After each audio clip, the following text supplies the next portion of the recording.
What's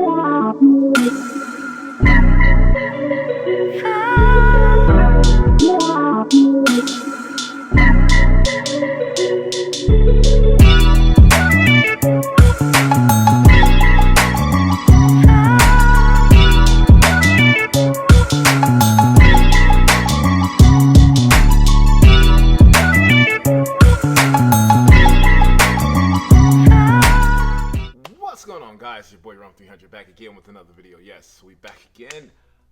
Welcome to He Smells Like Rome. For all those who joined me for the first time, I'm your host, Rome 300, and I thank you guys for joining. For those who've been coming back and joining and watching my videos for the last almost a decade, keep on coming back. I appreciate each and every one of y'all. We talk about niche fragrances here. We talking about exotic fragrances, hard to find fragrances on this fragrance channel. Try to give y'all something new, unique, and something that a lot of people aren't talking about. And so if that's something you guys would like or enjoy, don't forget to subscribe to this channel. After you watch the video, make that decision after you watch the video. Give me a thumbs up, share with your friends. I would truly appreciate it. All right?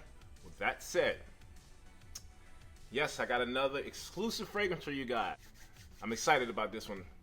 Had this fragrance for a few months now, and I wanted to wear it and get a full understanding of this fragrance. And that fragrance is here. This is from the indie niche house, Maison Darius. Hopefully I'm saying that right. I've been messing this name up since I heard it, right? Very unique fragrance, very unique concept, and this fragrance is called Kandaka.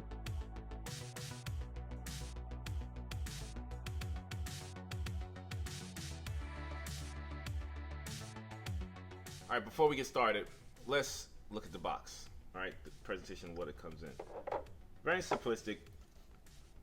This is an indie niche house, just starting up, but still super hard cardboard box. Your fragrance will be protected inside of here. They even put the plaque on the front of the box, which is pretty cool. Like I said, it's a new indie niche house, so I was expecting nothing crazy with the presentation or anything like that. I wanted the fragrance to be good, and I knew the presentation of the bottle would be nice. But the fact that I picked that hard cardboard box to keep the fragrance protected, I thought that was pretty good and pretty cool. The fragrance, my peoples, the fragrance though, yeah, he hit this one out of the park. Beautiful 30 ml bottle, thick glass. The logo is fantastic. Now, I had an opportunity to do a live with Zach. I've talked to Zach a few times in reference to the fragrance and his concept, and I was curious to why he picked that logo, right? You see the logo in the middle. I hope you guys can see that. I'll do a close-up of it, but if you can see, it's blood, sweat, and tears. I think it's in that order. So he's basically showing his I guess being vulnerable he's being vulnerable by letting you guys and let us know his journey, his struggles through creating this brand and creating the fragrance itself and all the other fragrances in his catalog. So I thought that was pretty cool and super unique with the blood, sweat, and tears, and it's dropping into the water. That is such a unique concept. The bottle, black and gold, very nice, very classic, and also something that is modern, that will be timeless. That's very important when it comes to bottle designs, in my opinion. You want it to be timeless. You don't want it to be dated where you be like, oh, that's from 2001 or whatever the case may be, 1994. If it's timeless, then it doesn't, become something that you associate with a period of time. That can work sometimes, but it also can hurt the brand. All right, so enough about that. Like I said, Zach is the creator of the fragrance line. Zach is the perfumer. Everything that goes along with the company, the perfume, the creative design, the concept, everything is his mind. And I thought that was pretty unique. He's also based in America, in Maryland. So that's cool for me because we get kind of the first kind of look of his fragrances and being able to smell them first before anybody in the world can smell them. So I thought that was pretty cool also. Okay, so Kandaka. All right, so this is, I had all three of his first renditions of his fragrances he just dropped earlier. Was it early this year or beginning of last year? I'm not sure. I think it was the end of last year that he sent me some samples and I tested them out, tried all three of his offerings at that time, and they all smelled great. They all smelled unique in some sense. Some were super sweet, gourmandish. Some were more on the floral, sweet, brighter, feminine side, and this one was kind of right up my alley. I like dense, dark, spicy fragrances that kind of tell a story that's not the run-of-the-mill type of fragrances. Not saying that those are. Um, there was one that called Naga Knoll, something like. I'll put the name up there. Those two, boy, neck and neck. I couldn't really figure out which one I wanted, but I wanted something unique that I knew that would cause conversations. You know how I am.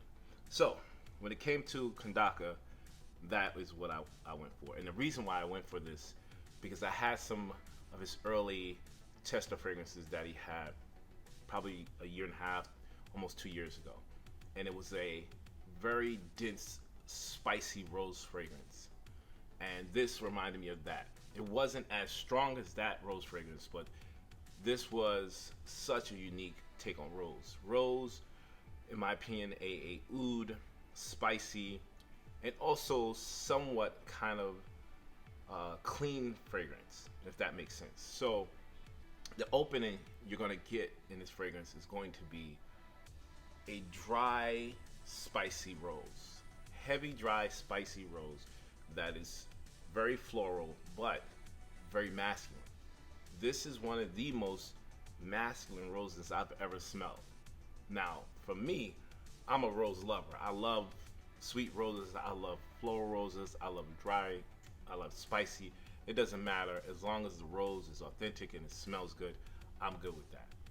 This right here gave me a bouquet of dry roses. Something that was kind of like, if you can imagine, a bouquet of roses that you probably bought your significant other for Valentine's Day and you left it in the vase up until May. And then you grab the rose and you know it's dry, it's dead, but if you crush that rose up, you still get that kind of airy, powdery kind of feel. If you smell it, you get that dry spiciness from the dead rose. So let me not take you to another place where I see dead rose. The rose is just dense, it's dry, it's spicy. It also has a oud woody vibe. Now, this is where, for me, from the mid to the dry down, I'm getting all this woody, oud, rose combination. From the beginning, you just get rose, spicy rose. And it sits for a long time, like the first 2 hours. That's kind of what I got. Now, in between that spicy rose, I did get a kind of clean, almost soapy, mixed with a grapefruit vibe. I know that's kind of a little strange, but it worked. It was very clean, it was very soapy, and the citrus kind of grapefruit, bright grapefruit combination with this set it to be something unique. And that's something I like about Zach's fragrances. They are unique. They're nothing like the run-of-the-mill fragrances in the indie category or even in the niche category. So I'm just letting you guys know, if you want a fragrance, it's going to be spicy, it's going to be floral, it's going to be dark in the opening. It's going to be a dry rose. But give it about a half hour, maybe 20 minutes into that dark, dry rose. That's when you're going to get that citrus. That's when you're going to get that citrus. That's when you're going to get the clean vibe. Now, they don't last very long. You're going to get those probably, I'll say, 20 minutes to a half hour. They come and go. But like I said, when you get towards the mid and the dry down, the woody aspect, the oud, the kind of cardamom vibe, the spiciness from that, the rose, it's just one of the best. Now, you don't have to worry about exact fragrances lasting. These things last pretty much, and I know you're gonna say I'm exaggerating. A lot of people say this. It lasts all day. I'm not gonna give it a time. It lasts 10 hours plus easily. I don't know the concentration on this, but I know that it is super strong. Oh, that smells so good. All right, so I'm gonna show you guys what the spray looks like if you wanna check that out. The spray is very nice.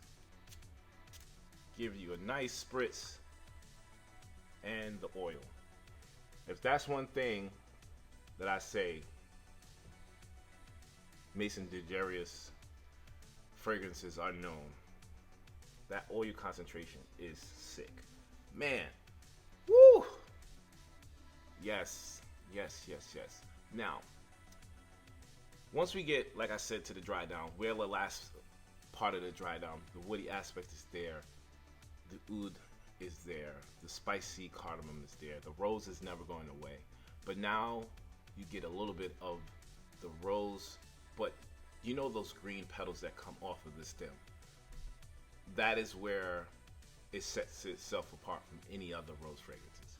You definitely get a distinct smell of those green petals that's coming off the side of the rose stem. Very unique. If I had to say anything in the market that would compare to this, that I think you would say, okay, if I like that, I'm gonna like this, or if you like that, you're definitely gonna like this. I would say that Portrait of a Lady from Frederick Mall will be the closest thing I would say to compare this fragrance to. They don't smell alike, but they're alike enough where you can compare them and say, oh, okay, I get why he says the spicy rose combination is good. That's why I say that they are like. Beyond that, they don't smell anything alike. But if you do like that, I'm guaranteeing you're gonna love this fragrance. The price point is a steal. I would say that these fragrances could be 140 to 180 bucks easy. But you can get these fragrances for under 100 bucks. I think they are somewhere like $80, something like that. For the concentration oil, for the 30 mil, and for the bottle design, that's a steal. The smell in itself, like I said, is worth $100+ in my opinion. If they said this was $140, $180, there would be no question. Yes, I'm still getting it. All right, man. Time to wear this fragrance. I'm telling y'all, this is going to be a great fragrance for the winter and fall. Absolutely. But me, I think that if you were to be just cautious and wanted to wear this in the summer or the spring, 2 sprays and it smells fantastic. It will last all day, and the rose floral aspect in the heat will project and come off of you like a beast in a good way. This is one of the best rose oud spice combinations in the game right now, and it's such a unique take on that I can guarantee you there's nothing you're gonna find. There's nothing you're gonna find that's gonna be like this fragrance in niche, in the indie, in the designer, whatever category you want to put it in. But yes, a unique luxury niche fragrance. Get it. I'm telling you, you'll thank me later. All right, that's pretty much it. Go check it out. I'll link everything down below. Don't forget, do me a favor, like, comment, subscribe. I truly appreciate each and every one of y'all. Y'all know y'all my peoples. Y'all my smell good guys and my smell good girls. Till next time, like I always say, it's okay if you want to smell like Rome. I'll check you guys out in the next video. Till then, peace.